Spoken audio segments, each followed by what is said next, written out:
Diamond Harbour লোকসভায় নির্বাচন করব। মমতা ব্যানার্জির ভাইপো তথা অভিষেক ব্যানার্জিকে ওখান থেকে পরাজিত করে ডায়মন্ড হারবারের মানুষের ভোট আশীর্বাদ নিয়ে ওনাকে কালীঘাটে পাঠাবো। আর ওখান থেকে জিতে লোকসভার মধ্যে যাব। বিচারপতি জয় সেনগুপ্ত আপনাদের শর্ত দিলেন, 1000 মানুষ জমায়েত হবে, তার সঙ্গে দ্বিতীয় যেটা বললেন যে 15টা বেশি গাড়ি আসবে না, একাধিক শর্ত। আমরা প্রস্তুত হয়ে গেলেন, কিন্তু প্রধান বিচারপতি ডিভিশন বেঞ্চে আপনাদের ইনডোরে করে দিল, আউটডোর থেকে ইনডোরে চলে গেলেন। আপনারা আমি দেখলাম ঘড়ির কাঁটা 4:30 ঠিক 4:29 সভা কিন্তু শেষ করে দিয়েছেন নওশাদ সিদ্দিকী।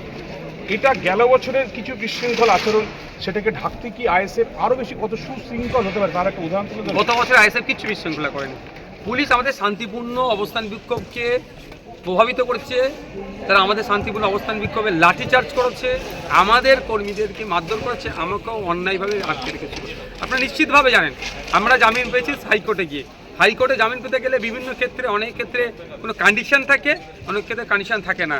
আমাদের জামিনের সময় আপনারাও খবর করেছেন কোনো কন্ডিশন রেখেছিল জজ সাহেব জানতে চেয়েছিল, কিছু ডকুমেন্টসও করতে বলেছিল, সরকারের পক্ষ থেকে স্টেটের পক্ষ থেকে টাইম চেয়েছে, দেবো করে জাস্ট টাইম কিল করেছে, কিন্তু আমাদের এগেনস্টে কোনো প্রমাণ দেখাতে পারেনি।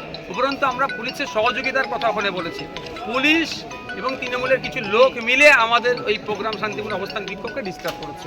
দেখুন, আমরা কোর্টের অর্ডারকে মান্যতা দিই, আমরা অমন নয় যে প্রধান বিচারপতির বেঞ্চ আমাদেরকে ইনডোরে পাঠিয়েছে, সিঙ্গেল বেঞ্চের 1000 জন 15টা গাড়ির কথা বলেছে, তার জন্য যে ওই জজের সম্পর্কে আইন ব্যবস্থার সম্পর্কে কিছু মন্তব্য করবো, এটা আমাদের দ্বারা সম্ভব নয়। আমরা বিচার ব্যবস্থার হয়ে কথা বলি।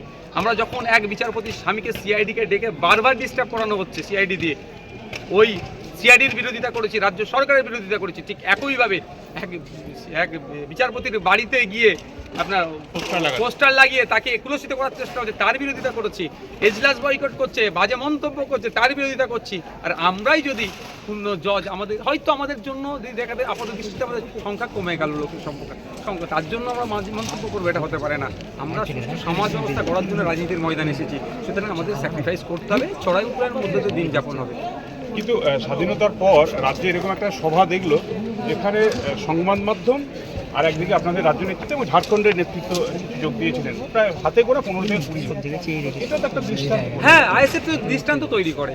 আইএসএফ এর কাজ হচ্ছেই তো নতুন কিছু জিনিস দেওয়া, সাথে সাথে এটাও বলেছি চাকরির দুর্নীতি আটকানোর জন্য কি করতে হবে সেই ফর্মুলাও বলেছি। আমার মনে হয় রাজনীতির ময়দানে এই প্রথম কেউ বলো কোনো রাজনীতি সাথে সাথে দালাল রাজ বন্ধ করা, হসপিটালে বন্ধ করার জন্য কি ফর্মুলা নিয়ে দরকার সেটাও নতুন আজকে লাগলো। আর আজকে আমাদের প্রোগ্রামটাও নতুন লাগলো। আর আজকে যে প্রস্তাব